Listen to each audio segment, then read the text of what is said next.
Assalamualaikum warahmatullahi wabarakatuh.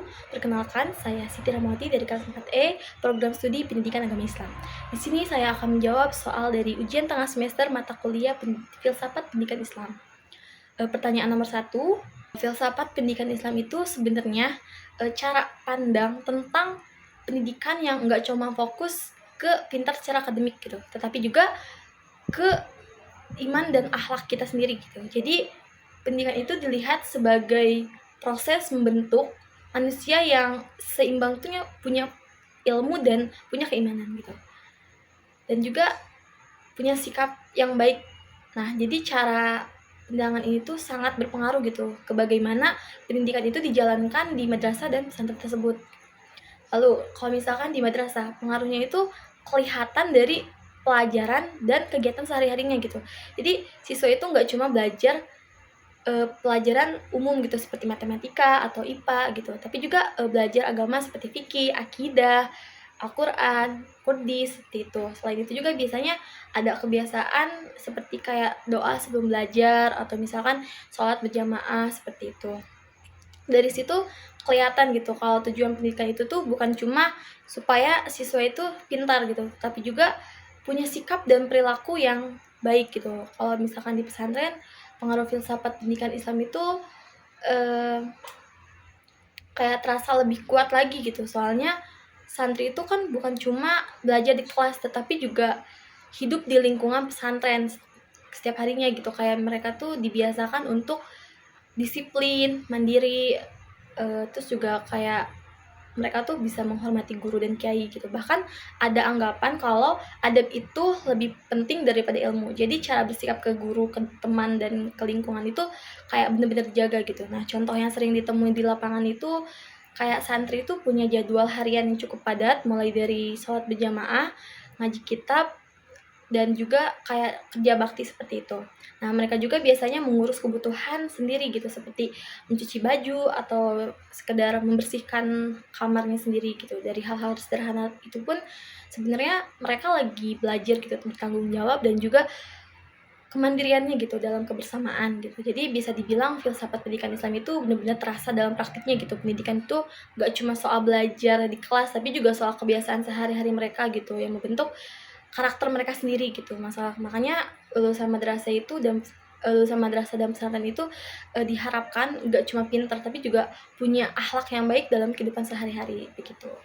Untuk pertanyaan kedua, kalau dibandingkan filsafat pendidikan Islam dan filsafat pendidikan Barat, punya dasar dan cara pandangnya yang cukup berbeda, terutama soal tujuan hidup, yang dimana kayak filsafat pendidikan Islam itu kan berangkat dari ajaran agama ya. Nah, jadi sumbernya itu tuh langsung dari Al-Quran ataupun hadis, lalu didukung oleh akal dan pengalaman. Nah, tujuan pendidikannya pun jelas gitu, kayak membentuk manusia yang beriman, berilmu, dan berakhlak begitu. Nah, makanya pendidikan itu tuh tidak hanya fokus ke otak saja gitu, tapi juga ke hati dan perilaku. Nah, sementara itu filsafat pendidikan barat pun kayak umumnya tuh lebih menekankan ke rasio atau disebut akal gitu dan pengalaman empiris tersendiri. Nah, tujuan pendidikannya pun lebih ke pengembangan individu gitu, kebebasan berpikir, kreativitas, dan juga kemampuan menghadapi dunia modern seperti itu. Nah, dalam konteks Indonesia mungkin filsafat pendidikan Islam itu punya kelebihan yang cukup kuat, terutama karena sesuai dengan nilai-nilai masyarakat yang religius gitu. Nah, pendidikan itu tidak hanya mencetak orang pintar gitu, tapi juga membentuk karakter dan moralnya tersendiri gitu. Nah, dan ini pun penting banget gitu di tengah masalah seperti krisis akhlak atau degradasi. Selain itu pun pendekatan pembiasaan dan keteladanan pun seperti ini terbukti efektif gitu membentuk kepribadian siswa tersebut seperti itu. Tapi ada juga yang kekurangannya gitu. Kadang dalam praktiknya pun pendidikan Islam itu bisa terlalu fokus pada hafalan atau aspek normatifnya sendiri gitu, normatifnya saja gitu, sehingga kurang mendorong gitu berpikir kritis dan inovatifnya gitu. Nah, kalau tidak dikembangkan dengan baik, siswa bisa jadi kayak kurang bersikap menghadapi dunia modern gitu loh, kayak modern yang kreativitas dalam problem solvingnya sendiri gitu. Nah, di sisi lain, filsafat pendidikan barat pun punya kelebihan dalam hal pengembangan kemampuan berpikir kritisnya tersendiri gitu. Logika ataupun kreativitasnya gitu. Sistemnya pun cenderung lebih terbuka, diskusi aktif gitu, dan mendorong si siswa itu untuk berpendapat. Nah, ini pun sebenarnya lebih cocok untuk menghadapi perkembangan teknologi dan globalisasi. Namun ya kekurangannya adalah kadang terlalu menekankan kebebasan individu tanpa mengimbangi nilai moral atau spiritual yang kuat gitu. Nah, dalam konteks Indonesia ini kalau diterapkan mentah-mentah bisa membuat siswa kehilangan arah atau kurang memiliki pegangan nilai. Jadi kalau dilihat secara keseluruhan sebenarnya keduanya pun punya kelebihan dan kekurangannya masing-masing. Di Indonesia sendiri kan pendekatan yang paling cocok itu justru menggabungkan keduanya gitu. Jadi dari nilai-nilai spiritual dan akhlak itu dari pendidikan Islam. Nah, tapi dipadukan dengan cara berpikir kritis dan inovatif yang dari pendidikan barat gitu. Nah, dengan begitu pendidikan itu pun bisa menghasilkan generasi yang tidak hanya cerdas tapi juga karakter yang kuat gitu. Seperti itu. Itu untuk pertanyaan yang kedua. Untuk pertanyaan yang nomor 3, jelaskan kerangka kerja yang menggambarkan ruang lingkup filsafat pendidikan Islam, sertakan elemen-elemen yang penting yang harus dipertimbangkan dalam pengembangan kurikulum pendidikan Islam. Oke. Baik. Kalau misalkan bicara tentang kerangka kerja filsafat pendidikan Islam itu sebenarnya itu adalah gambaran menyeluruh tentang bagaimana pendidikan itu dirancang, dijalankan dan dievaluasi dari nilai-nilai Islam tersendiri gitu. Nah, kerangka itu pun biasanya mencakup beberapa bagian utama yang saling terhubung, kayak misalkan mulai dari dasar pemikiran sampai praktik di lapangan gitu. Contohnya pertama itu ada landasan atau sumber. Nah, dalam pendidikan Islam itu kan sumber itu kan tadi ya disebutin Al-Qur'an pun hadis. Nah, lalu didukung oleh akal dan pengalaman. Nah, dari sini lahirlah cara pandang bahwa ilmu itu tidak hanya berasal dari manusia, tapi juga dari Allah gitu. Sehingga kalau penggunaannya harus bertanggung jawab, jadi penggunaannya itu harus bertanggung jawab seperti itu. Yang kedua ada tujuan pendidikan. Utamanya adalah membentuk manusia yang utuh ataupun insan kamil gitu, yaitu yang seimbang antara iman, ilmu, dan amal. Nah, artinya pendidikan itu tidak hanya menghasilkan orang pintar, tapi juga orang yang punya akhlak baik dan bisa bermanfaat gitu bagi masyarakat. Nah, yang ketiga ada pandangan tentang manusia.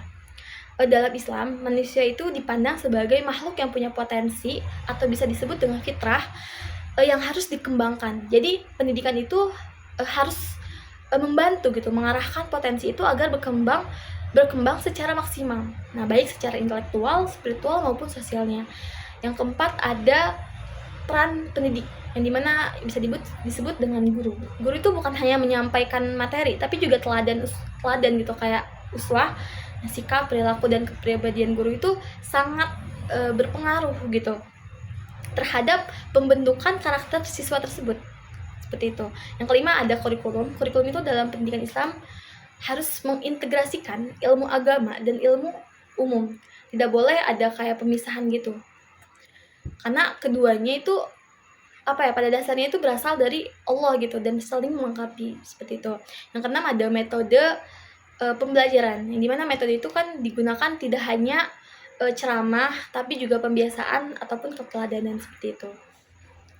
Ya, tujuannya agar siswa itu tidak hanya tahu gitu, tapi juga terbiasa melakukan nilai-nilai yang dipelajarinya. Yang ketujuh ada lingkungan pendidikan. Lingkungan itu harus mendukung pembentukan karakter seperti suasana religius, disiplin, dan saling menghormati. Nah, ini tuh sering banget terlihat jelas di pesantren gitu ya, dengan sistem asrama gitu. Nah, elemen penting dalam pengembangan kurikulum pendidikan Islam itu, dalam menyusun kurikulum pendidikan Islam itu ada beberapa hal yang penting yang benar-benar harus kita perhatikan. Yang pertama itu ada integrasi ilmu. Integrasi ilmu itu kayak kurikulum harus menggabungkan ilmu agama dan ilmu umum secara seimbang. Misalnya belajar sains tetapi dikaitkan dengan kebesaran Allah. Nah, sehingga si siswa itu tuh tidak hanya paham konsep, tetapi juga semakin beriman gitu. Yang kedua ada keseimbangan aspek yang dimana kurikulum harus mengembangkan 3 hal ini, yaitu kognitif, afektif, dan psikomotorik seperti itu. Jangan hanya cuman fokus kepada hafalan saja gitu, tapi juga teorinya seperti itu. Yang ketiga ada nilai dan akhlak. Setiap mata pelajaran pun kan sebaiknya mengandung nilai-nilai moral seperti kejujuran atau bertanggung jawab seperti itu. Jadi pendidikan karakter itu tidak hanya diajarkan di pelajaran agama saja. Dan yang keempat itu ada kontekstual dengan kehidupan. Jadi materi yang diajarkan tuh harus relevan dengan kehidupan sehari-hari. Dan supaya siswa itu bisa menerapkannya gitu secara nyata. Yang kelima ada metode yang variatif, itu kurikulum yang harus memberi ruang untuk metode aktif seperti diskusi praktik dan problem solving, bukan hanya sekedar ceramah saja seperti itu. Yang keenam ada evaluasi yang menyeluruh. Penilaian itu tidak hanya berdasarkan nilai ujian saja, tetapi juga sikap dan perilaku siswa sehari-hari. Jadi kerangka kerja filsafat pendidikan Islam itu sebenarnya menyatukan antara konsep dan praktik. Semua unsur mulai dari tujuan, guru, siswa, sampai ke kurikulum. Jadi harus saling mendukung gitu. Untuk membentuk manusia yang tidak hanya cerdas, tapi juga beriman dan berakhlak baik seperti itu. Saya akan menjawab pertanyaan nomor 4. Dalam konteks ontologi pendidikan Islam, bagaimana Anda dapat menerapkan prinsip-prinsip filsafat pendidikan Islam untuk mengatasi tantangan yang dihadapi oleh lembaga pendidikan Islam saat ini? Kalau dilihat dari ontologi pendidikan Islam itu fokus utamanya adalah kayak memahami hakikat pendidikan itu sendiri gitu. Apa itu kayak manusia, apa itu tujuan hidupnya, dan untuk apa pendidikan itu dilakukan. Nah, dalam Islam itu manusia dipandang sebagai makhluk yang punya fitrah atau disebut dengan potensi. Nah, sebagai hamba Allah sekaligus sebagai khalifah di bumi ini. Dari sini sebenarnya kita bisa menarik cara untuk menghadapi berbagai tantangan yang ada di lembaga pendidikan Islam saat ini gitu. Nah, sekarang kan tantangannya cukup banyak, mulai dari krisis moral, kurangnya minat belajar, sampai kesenjangan antara ilmu agama dan ilmu umum gitu.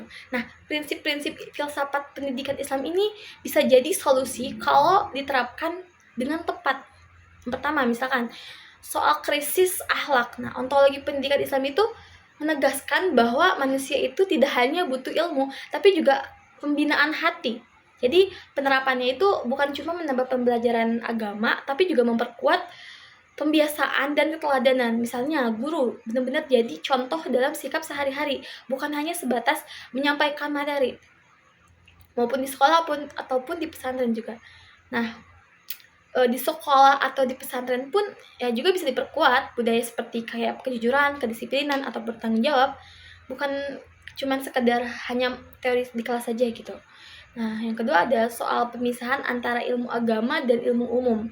Dalam ontologi Islam, semua ilmu itu berasal dari Allah. Jadi tidak seharusnya dipisah gitu. Solusinya pun kurikulum ini tuh dibuat lebih terintegrasi. Contohnya saat belajar sains, guru tuh bisa mengaitkan dengan keimanan atau kebesaran Allah. Jadi siswa itu merasa bahwa belajar itu bukan hanya sekedar duniawi, tapi juga bagian dari ibadah, gitu. Yang ketiga ada menghadapi tantangan teknologi dan zaman modern. Nah, banyak lembaga pendidikan Islam kadang dianggap tertinggal, padahal dalam filsafat pendidikan Islam akal itu sangat dihargai. Artinya penggunaan teknologi itu justru bisa dimanfaatkan. Misalnya pembelajaran pakai media, misalkan contohnya kayak video atau platform online, tetapi juga kayak diberi nilai gitu dan batasan agar tidak menyimpang. Jadi bukan menolak modernitas, tapi juga mengarahkannya gitu. Yang keempat ada soal kurangnya berpikir kritis. Ini juga sering jadi kritikan, padahal dalam Islam itu berpikir kritis atau tafakur itu bisa dianjurkan. Jadi metode pembelajaran itu bisa dikembangkan lebih aktif, diskusi, tanggung jawab. Jadi studi ini bukan hanya hafalan saja seperti itu. Yang terakhir ada tentang pembentukan karakter dan kemandirian. Nah, jadi ontologi ini, pendidikan Islam ini melihat manusia itu sebagai makhluk yang bertanggung jawab. Maka pendidikan itu harus melatih kemandiriannya. Contohnya seperti di pesantren tadi, santri itu dibiasakan mengatur waktu, hidup sederhana, dan menyelesaikan masalahnya sendiri. Nah, hal ini pun bisa diterapkan juga di sekolah-sekolah dengan memberikan tanggung jawab nyata kepada siswa. Seperti itu. Nah, intinya kalau prinsip ontologi pendidikan Islam itu benar-benar diterapkan gitu. Pendidikan itu kan tidak akan kaku atau justru tertinggal seperti itu. Kalau dibahas dengan sederhana, epistemologi itu pendidikan Islam yang berkaitan dengan dari mana ilmu itu berasal dan bagaimana cara mendapatkannya, dan juga kayak bagaimana cara menggunakannya. Nah, dalam Islam itu sumber Islam itu tidak hanya dari akal dan juga bukan hanya dari akal dan pengalaman, tapi juga dari wahyu. Dan disinilah letak urgensinya epistemologi ini jadi arah supaya proses pendidikan ini tuh tidak salah tujuan gitu. Nah, urgensinya pun terasa penting banget, terutama di kondisi sekarang. Yang pertama ada epistemologi pendidikan Islam membantu meluruskan cara pandang terhadap ilmu. Jadi ilmu itu tidak dianggap sekadar alat untuk cari kerja atau materi, tapi juga sebagai sarana mendekatkan diri kita kepada Allah. Jadi belajar bukan cuma soal pinter, tapi juga soal tanggung jawab dan nilai kita, seperti itu. Yang kedua ada epistemologi, ini penting untuk menyaring informasi di era modern. Sekarang kan informasi itu kan sangat banyak ya, apalagi dari internet. Nah, tanpa dasar yang jelas, orang bisa gampang lebih terpengaruh gitu sama hal yang salah. Nah, dengan pendekatan epistemologi Islam ini, seseorang itu diajarkan untuk tidak hanya menerima informasi, tapi juga mengecek kebenarannya, apakah sesuai dengan akal sehat dan nilai-nilai Islam itu atau tidak, seperti itu. Yang ketiga ada epistemologi pendidikan Islam mendorong keseimbangan antara iman dan akal. Jadi tidak ekstrim ke salah satu. Jadi orang itu tetap bisa berpikir kritis tapi juga punya pegangan nilai. Nah, ini pun penting supaya tidak muncul sikap fanatik, buta, atau sebaliknya terlalu bebas atau tanpa batas mungkin. Nah, kalau diterapkan dengan baik, hal ini pun bisa berkontribusi besar dalam membentuk masyarakat yang lebih baik, seperti itu. Misalnya dari sisi moral dan akhlaknya, dan juga masyarakat yang akan lebih jujur, adil, dan bertanggung jawab. Nah, karena ilmu yang dimiliki itu tidak lepas dari nilai agama gitu. Orang itu tidak hanya pintar, tapi juga tahu mana yang benar dan mana yang salah gitu. Dari sisi sosial pun epistemologi ini tuh bisa membentuk masyarakat yang lebih bijak dalam mengambil keputusan. Nah, mereka pun tidak mudah terprovokasi, tidak gampang menyebarkan hoax, dan lebih menghargai perbedaan karena terbiasa lebih ke berpikir dan mempertimbangkan sesuatu secara matang. Jadi dari sisi kemajuannya, masyarakat ini tetap bisa berkembang dalam ilmu pengetahuan dan teknologi, tapi tidak kehilangan arah. Artinya kemajuan yang dicapai itu tetap membawa manfaat, seperti itu. Jadi bisa dibilang epistemologi ini pendidikan Islam yang penting karena menjadi dasar dalam cara berpikir dan belajarnya gitu. Kalau misalkan dasarnya kuat, hasilnya juga akan baik gitu. Kalau membahas aksiologi pendidikan Islam itu sebenarnya kita sedang melihat sejauh mana pendidikan itu punya nilai dan manfaatnya gitu dalam kehidupan nyata kita sendiri. Nah, dalam Islam itu kan ilmu itu tidak hanya untuk diketahui, tapi juga harus diamalkan dan membawa kebaikannya sendiri gitu. Jadi pendidikan itu dianggap berhasil kalau bisa membentuk orang yang tidak hanya pintar, tapi juga punya akhlak, baik dari berguna bagi orang lain maupun bagi kita sendiri gitu. Kalau dilihat dari kondisi sekarang ya, pendidikan Islam itu sebenarnya sudah cukup kuat dalam mengajarkan nilai-nilai agama seperti ibadah ataupun akhlak terpuji. Tapi di sisi lain pun masih banyak tantangannya. Kayak misalnya pembelajaran itu kadang terlalu fokus pada hafalan, sehingga siswa tersebut tuh tidak hanya tahu teori saja tapi belum tentu menerapkannya dalam kehidupan sehari-hari, seperti itu. Nah, selain itu pun nilai-nilai yang diajarkan kadang belum sepenuhnya terasa dalam perilaku gitu, dan juga pembelajaran juga kadang kurang dikaitkan dengan realitas kehidupan sekarang, seperti itu. Nah, supaya kualitas pendidikan Islam bisa meningkat, ada beberapa pendekatan yang terbukti lebih efektif. Salah satunya adalah pendekatan pembiasaan atau internalisasi nilai. Artinya siswa itu tidak hanya diajarkan mana yang baik, tapi juga dibiasakan melakukannya. Misalnya dibiasakan jujur, disiplin, saling menghargai, ataupun kegiatan sosial lainnya. Nah, cara ini pun lebih efektif karena nilai itu tuh jadi terasa lebih nyata gitu, bukan hanya sekedar teori saja gitu. Nah, selain itu pun ada keteladanan dari guru. Keteladanan dari guru itu sangat penting. Jadi siswa itu biasanya lebih mudah meniru daripada hanya mendengarkan penjelasan saja gitu. Jadi kalau guru menunjukkan sikap yang baik seperti jujur ataupun disiplin, maka siswa itu pun akan lebih mudah mengikutinya, seperti itu.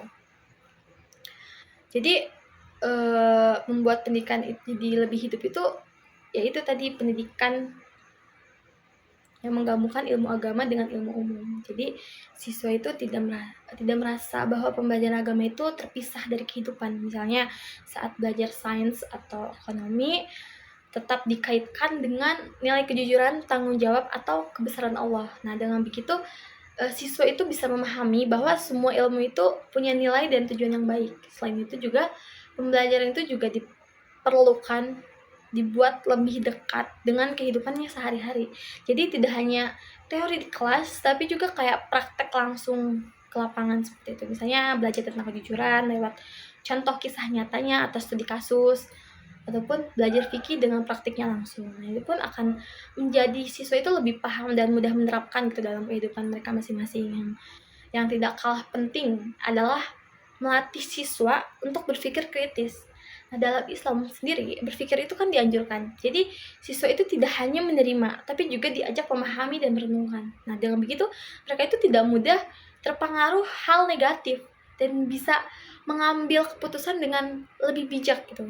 Apalagi di zaman sekarang, penggunaan teknologi itu kan sangat dimanfaatkan gitu ya, perlu dimanfaatkan banget. Jadi pembelajaran itu bisa dibuat lebih menarik dengan media digital, video, ataupun aplikasi gitu. Jadi diarahkan dengan nilai-nilai Islam. Jadi teknologi pun tidak dijauhi, tapi digunakan dengan bijak, seperti itu. Jadi intinya aksiologi itu pendidikan Islam menekankan bahwa ilmu itu harus punya nilai dan manfaatnya nyata.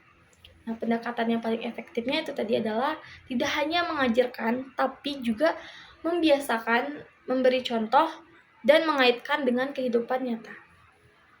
Dengan begitu, pendidikan Islam bisa menghasilkan generasi yang tidak hanya cerdas, tapi juga berakhlak baik dan siap menghadapi tantangan zaman. Kalau merancang program pendidikan dalam konteks pendidikan Islam itu harus dimulai dari dua hal, yaitu utama ada hakikat manusia dan hakikat pendidikan. Dalam Islam pun manusia itu punya fitrah tadi sebagai hamba Allah, potensi, dan juga sebagai khalifah di bumi ini. Artinya pendidikan harus membantu manusia berkembang secara utuh, bukan cuma pintar tapi juga kayak beriman gitu, berakhlak, dan juga punya tanggung jawab sosial. Nah, sementara hakikat pendidikan dalam Islam adalah proses membimbing, membina, dan mengarahkan manusia supaya bisa menjalankan perannya dengan baik. Nah, dari sini program pendidikan itu pun yang dirancang harus bersifat menyeluruh dan seimbang antara ilmu, iman, dan amal. Misalnya, saya merancang program bernama program pembinaan insan seimbang. Nah, program itu pun tidak hanya fokus pada akademik saja, tetapi juga pada pembentukan karakter dan spiritualitas. Nah, dalam pelaksanaannya, program ini tuh punya beberapa komponen utama. Yang pertama yaitu tujuan pendidikannya. Tujuannya kayak jelas, yaitu membentuk peserta didik yang beriman, berilmu, dan berakhlak. Nah, jadi sejak awal arah pendidikan itu sudah tidak hanya mengejar nilai, tapi juga membentuk kepribadian, seperti itu. Yang kedua ada kurikulum terpadu, yang dimana kurikulum itu dirancang dengan menggabungkan ilmu agama dan ilmu umum. Misalnya, pelajaran sains, kayak pelajaran sains diajarkan tetapi dikaitkan dengan nilai keimanan.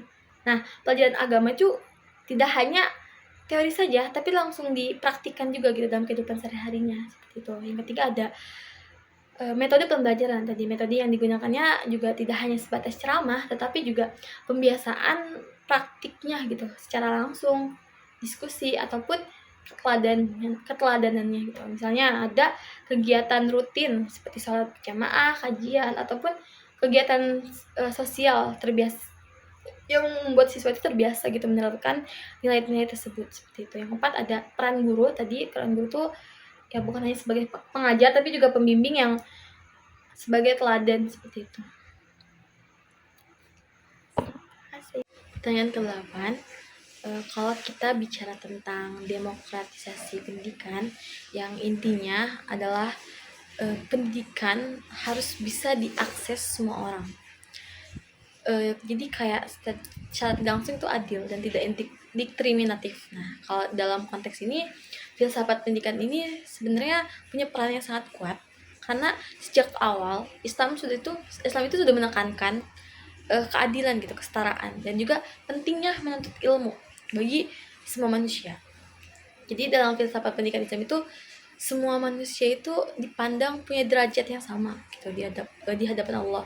Nah, yang membedakannya itu ketakwaannya gitu. Artinya dalam pendidikan itu tidak boleh ada diskriminasi baik dari segi ekonomi, gender maupun latar belakang sosial gitu. Nah, selain itu mencari ilmu itu juga dianggap sebagai kewajiban bagi setiap muslim, sehingga pendidikan itu seharusnya terbuka untuk semuanya. Nah, jadi di sini peran filsafat itu filsafat pendidikan Islam itu dalam menciptakan sistem yang inklusif dan adil gitu, bisa dilihat dari beberapa hal. Yang pertama yaitu dalam hal akses pendidikan lembaga pendidikan Islam, jadi seharusnya memberikan kesempatan gitu buat semua orang, termasuk yang kurang mampu, seperti itu. Dan ini juga bisa dilakukan dengan program beasiswa ataupun keringanan biaya seperti pendidikan gratis, seperti itu, dan hal perlakuan yang setara. Nah, jadi semua peserta didik itu diperlakukan sama tanpa membedakan latar belakang tersebut. Guru pun tidak pilih kasih gitu. Jadi setiap siswa itu mempunyai kesempatan gitu untuk berkembang.